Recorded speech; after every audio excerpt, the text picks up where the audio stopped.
Selamat pagi mahasiswa semuanya. Kita bertemu lagi pada mata kuliah Kesehatan dan Gizi pada sesi yang kelima.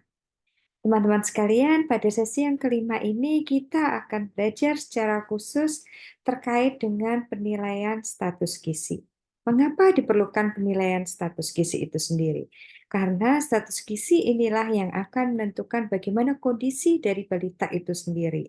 Hal ini sebagai salah satu mitigasi risiko atau untuk mencegah terjadinya masalah gizi seperti terjadinya malnutrisi, di mana malnutrisi ini merupakan keadaan patologis pada anak akibat kekurangan atau kelebihan zat gizi tertentu secara relatif atau absolut. Misalnya terjadi undernutrition, kemudian specific deficiency, overnutrition, dan juga yang terakhir terjadi ketidakseimbangan atau imbalance.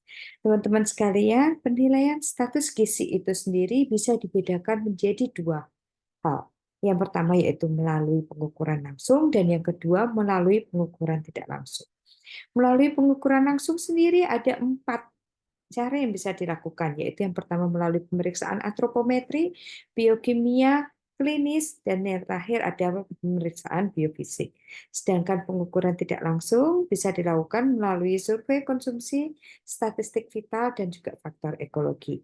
Sekarang kita akan bahas satu persatu. Yang pertama tadi secara langsung bisa dilihat melalui pengukuran antropometri. Hal ini dilakukan untuk melihat adanya ketidakseimbangan antara asupan energi dan juga protein.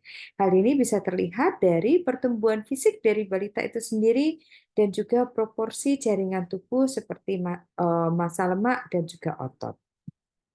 Yang kedua yaitu penilaian status gizi melalui biokimia, di mana pada biokimia ini pemeriksaan secara laboratorium digunakan salah satunya melalui jaringan tubuh seperti melalui darah, urin, melalui feses, atau hal yang lain. Kegunaannya apa? Melalui biokimia ini kita bisa menentukan kalau misalnya balita tersebut atau anak usia dini tersebut mengalami kekurangan gizi yang spesifik.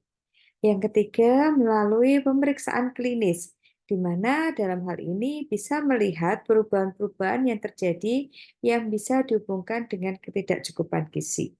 Hal ini dilakukan untuk melakukan survei klinis secara cepat dan juga untuk penentuan status gizi seorang anak dengan pemeriksaan fisik, yaitu melalui tanda atau gejala terjadinya riwayat penyakit. Kemudian pemeriksaan secara langsung berikutnya yaitu melalui biofisik, di mana dalam hal ini melihat kemampuan fungsi khususnya jaringan dan juga melihat perubahan struktur dari jaringan itu sendiri. Fungsinya apa? Yaitu digunakan pada situasi tertentu seperti adanya kejadian buta senja yang terjadi pada anak. Bisa dilakukan melalui tes adaptasi bulan. Kemudian tadi melalui penilaian status gizi juga bisa dilakukan pengukuran tidak langsung. Yang pertama yaitu bisa dilakukan survei konsumsi makanan, di mana dalam hal ini bisa dilihat jumlah dan jenis makanan yang dikonsumsi. Misalnya dilakukan melalui food recall 24 jam sebelum wawancara. Fungsinya apa? Untuk memberikan gambaran tentang konsumsi berbagai zat gizi pada masyarakat, keluarga, dan juga individu anak itu sendiri. Yang kedua melalui statistik vital, di mana menganalisis data statistik kesehatan seperti adanya angka kematian menurut umur, angka morbiditas yang berhubungan dengan gizi.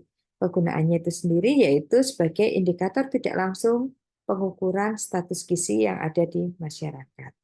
Kemudian yang pengukuran tidak langsung yang ketiga yaitu melalui faktor ekologi, di mana dalam hal ini kita bisa mengetahui jumlah makanan yang tersedia dengan melihat interaksi beberapa faktor fisik, biologis, dan juga lingkungan budaya. Fungsinya apa? Untuk mengetahui penyebab malnutrisi di suatu masyarakat atau lingkungan, serta sebagai dasar untuk nantinya kita bisa melakukan program intervensi gizi.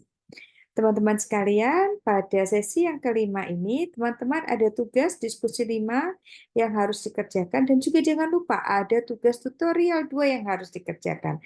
Teman-teman bisa download soalnya di mana di dalam tugas tutorial 2 sesi kelima ini ada 5 soal yang harus teman-teman kerjakan. Gunakan sumber bacaan yang ada di modul yang teman-teman miliki sekalian, serta sumber bacaan ilmiah tambahan lainnya yang teman-teman bisa dapatkan di internet. Bisa di Google Scholar atau di berbagai jurnal atau di berbagai e-book. Jangan lupa untuk mencantumkan sumber bacaan ilmiah yang teman-teman gunakan sebagai referensi. Terima kasih, saya tunggu tugas 2 dan juga diskusi 5 bisa disubmit sebelum batas waktu yang ditentukan sehingga bisa dilakukan penilaian. Terima kasih semuanya. Apabila masih ada yang mau ditanyakan, bisa mengirimkan pesan atau melalui email saya yang ada di bagian pendahulu. Sehat selalu dan sukses semuanya. Selamat pagi.